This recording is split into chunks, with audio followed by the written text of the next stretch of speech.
Bismillahirrahmanirrahim. Assalamualaikum warahmatullahi wabarakatuh. Teman-teman, video ini saya mau ngebandingin lokal versus import kalau jualan fashion. Ini konteksnya fashion ya.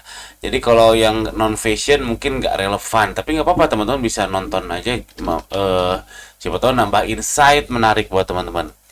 Dan ini mungkin opini saya agak kontroversial ya. Jadi Anda boleh banget nggak sepakat, yang nggak sepakat tuliskan di kolom komentar di bawah.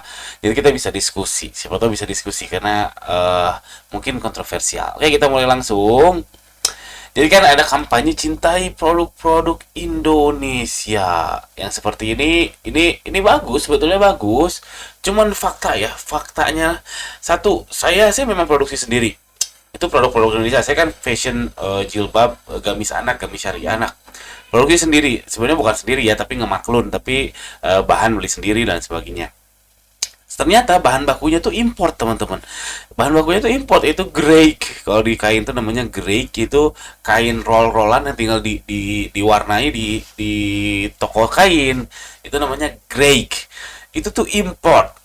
Lalu kita tahu Polytron salah satu perusahaan lokal yang memang ya teknologi lokal yang sudah lama lah, bukan kayak Tokopedia, Bukalapak yang baru, tapi Polytron udah lama banget dan itu manufaktur.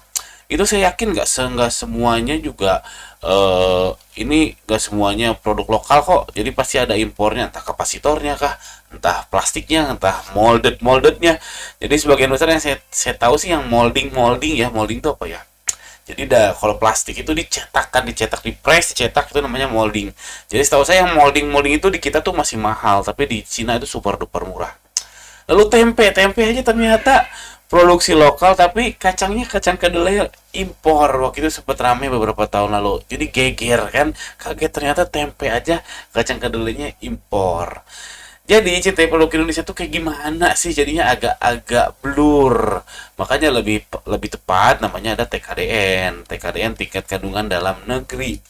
Ini dari kebijakan pemerintah. Jadi pemerintah mengharuskan TKDN itu berapa persen? Berapa ya sekarang, 70% ya atau apa ya? Ya itulah, jadi yang dilihat adalah bukan si produknya tapi dari sisi bisnisnya. Jadi si tempe nih, oke, kacangnya memang impor, tapi yang ngerjainnya orang lokal, airnya air lokal, listriknya listrik lokal, dan seterusnya lokal. Oke, Polytron kapasitornya memang impor, kapasitor itu bagian kecil, tapi orangnya lokal, mesinnya lokal dan sebagainya lokal, jadinya masih memenuhi TKD juga mungkin ya. Lalu kalau saya yang impor tuh cuma grade-nya aja. Nggak tahu kalau si toko kain, si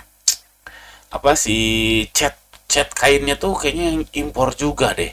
Tapi jahitnya saya lokal, pakai orang lokal. Mesin jahitnya mesin jahit impor. Lalu pasarnya juga pasar lokal dan sebagainya. Makanya TKD ini harus dihitung alias tingkat kandungan dalam negeri. Oke, teman-teman, nggak bingung sampai sini. Oke, selanjutnya, kalau saya melihat lokal versus import ini, saya makin di sini saya merasa makin kapitalis ya. Jadi beda sama dulu mahasiswa. Dulu pas mahasiswa rasanya saya, waduh, oh, kita harus cintai produk lokal, kita harus militan. Pokoknya lokal, lokal, lokal, lokal. Tapi sekarang setelah 6 tahun full time bisnis, saya jadi lebih kapitalis.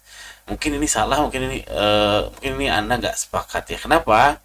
Untuk harga nih ya, impor itu mostly itu lebih murah daripada lokal, mostly untuk fashion.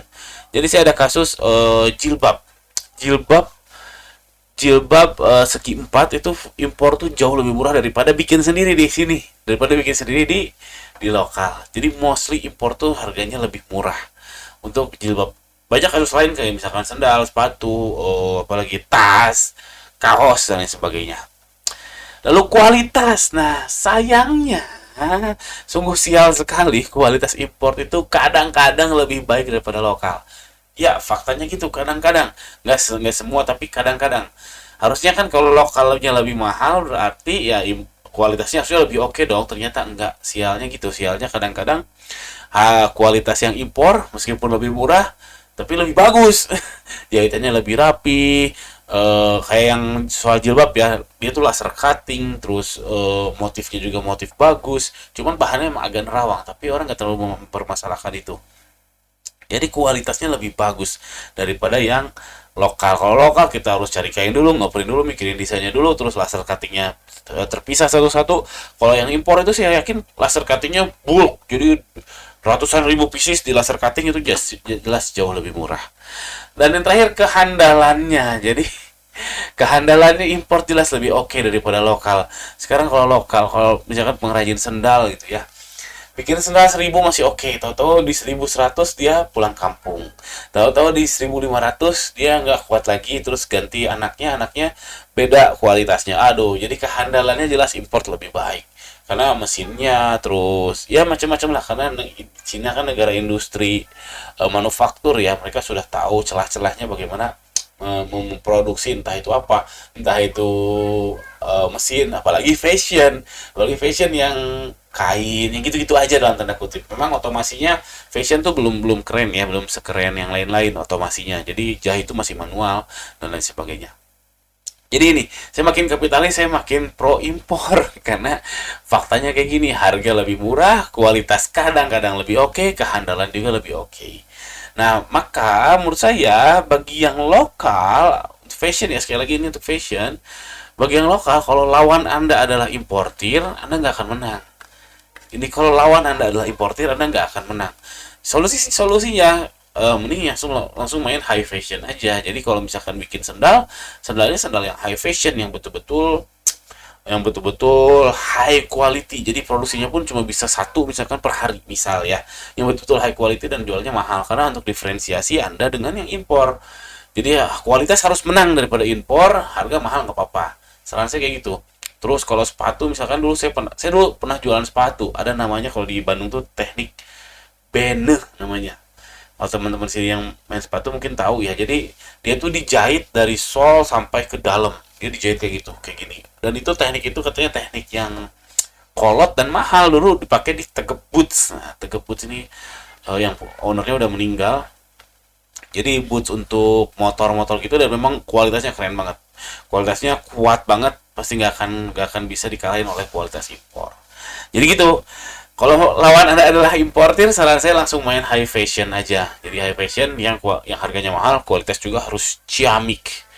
Dan terakhir, soal social impact. Nah, import versus lokal itu kan salah satu yang bikin gaduh itu adalah kalau kita ngimpor, kita nggak cinta Indonesia. Oh, nggak juga sih sebetulnya. Kalau kita lokal berarti kita cinta Indonesia. Oh, nggak juga. Padahal social impact-nya sama aja ya. Jadi kalau kita lihat orangnya, social impact-nya sama aja. Contoh nih, oke, produk impor tapi karyawan lokal. Dia produknya kan yang tadi kalau sesuai dengan saya bilang, produknya lebih baik daripada yang lokal. Tapi karyawannya 50 orang. Nah, yang lokal, produknya lokal, karyawannya lokal, harganya mahal, sehingga penjualannya nggak besar, karyawannya 10 orang. Nah, mana ini social impact yang lebih besar? Atau juga bisa dibalik, karena juga ada yang impor, karyawannya cuma 10 orang, karena dia nggak ada produksinya ya. Jadi lebih murah. Tapi ada yang lokal, karena main high fashion, harganya mahal, kuisinya jadi banyak, karyawan juga banyak, jadi 50 orang. Ini mungkin banget. Jadi saya bilang, nggak ada gitu kalau misalkan kita mencintai produk lokal, social impact-nya itu lebih besar. Nggak juga, karena impor juga bisa banget social impact-nya lebih besar, karena yang impor itu katakanlah dia cuma impor nih jilbab 100.000 pieces, oke, nggak ada produksi, tapi orang pengirimannya, fulfillment, karyawannya juga di total sama 50 orang. Itu ilustrasi aja, jadi sebenarnya sama-sama aja. Yang jadi soal sebetulnya, yang big problem itu adalah pengrajin atau penjahit. Nah, pengrajin atau penjahit ini memang yang mungkin dilindungi ya dengan campaign, dengan kampanye cintai produk lokal, karena mereka skillnya terbatas dan bisa digantikan oleh mesin. Kalau sudah tergantikan oleh mesin, skillnya jadi nggak kepake, dan ini bahaya. Kalau skillnya nggak kepake, dia nggak punya uang, jadi penyakit masyarakat ya, mencuri lah, perceraian lah, anaknya jadi nggak keurusan dan sebagainya. Ini bahaya buat masyarakat, bahaya buat struktur sosial kita. Itulah mungkin kenapa kampanye cintai produk lokal itu, yang notabene pengrajin yang tradisional, yang di pengrajin songket dan sebagainya dikampanyekan gitu, karena kalau misalkan itu tidak dicintai lagi, si pengrajin, penjahit, tukang samak, tukang rajut itu bisa nggak ada penghasilan, dan itu bisa bahaya untuk struktur sosial. Dan solusinya sebenarnya bukan hanya kampanye cintai produk dalam negeri, tapi bisa kudu adaptif. Jadi pemerintah atau siapapun itu, bosnya kah atau Pak RT kah itu menyediakan pendidikan adaptif. Sekarang udah biasa banget kok, orang dari dulunya ngapain sekarang ngapain tuh biasa banget. Bahkan penjual cilok aja tampil di TikTok dapat duit. Jadi kalau pengrajin penjahit ini nggak bisa dimanfaatkan si skillnya atau adaptif ke skill yang baru, ya siap-siap aja ya nggak bisa dapat penghasilan. Saya lihat masalahnya di situ, teman-teman. Oke, itu aja video ngaco ini. Anda boleh banget nggak sepakat. Tuliskan kalau komentar kenapa Anda nggak sepakat, biar kita biasanya bisa baca sih. Tapi saya nggak janji bisa balas ya. Kalau komentarnya seru banget, insya Allah saya balas. Sekian aja. Assalamualaikum warahmatullahi wabarakatuh.